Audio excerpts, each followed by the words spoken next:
Yeah, craving restaurant quality pho? Here's how to make some at home. Start with beef bones.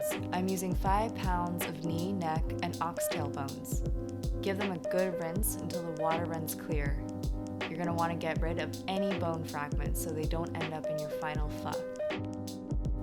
Preheat your oven to 425. Dry your recently rinsed bones, then apply a thin layer of oil to the baking sheets and bones. I'm also going to add 2 whole spare ribs, which will add a ton more flavor and serve as a delicious topping at the end. Roast everything for 40 to 45 minutes, and in the meantime, prep your aromatics. Quarter 4 medium yellow onions, leaving the skins on. It'll give the final broth a beautiful brown color. Next, have 1 large head of ginger. Add a bit of oil to a smoking hot skillet and roast your onions until they're nicely charred. At this point, your kitchen's going to smell amazing. Do the same to your ginger. For pho's signature taste, you must add these spices. Make sure to toast 5-star anise, 5 cloves, a stick of cinnamon, 2 black cardamom pods, 1/4 cup of coriander seeds, and 1/4 cup of fennel seeds. Finally, brown 1 pound of brisket, which will also go into the broth and serve as another topping. At this point, your bones should be ready to come out of the oven. Place these bones in the largest pot that you can find and add enough water to cover everything. This was approximately 5 1/4 liters of water. Let the bones soak in the water for about 5 minutes, which will help let the albumin dissolve and produce a more clear stock.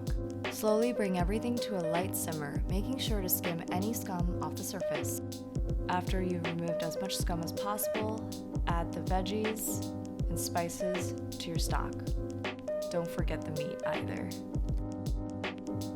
Season the broth with 1½ tablespoons of sugar and 1/4 cup of fish sauce.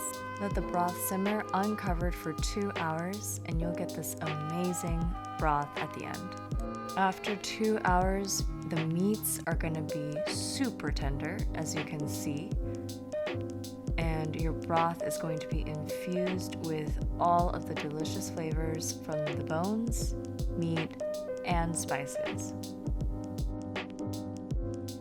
Just look at that broth. Add a few more tablespoons of fish sauce if you prefer a saltier broth, and finally soak a bunch of cilantro stems while the broth is still hot. Now it's time to assemble. Top with cilantro leaves, Thai basil, bean sprouts, meats, a lime wedge, and thinly sliced white onion.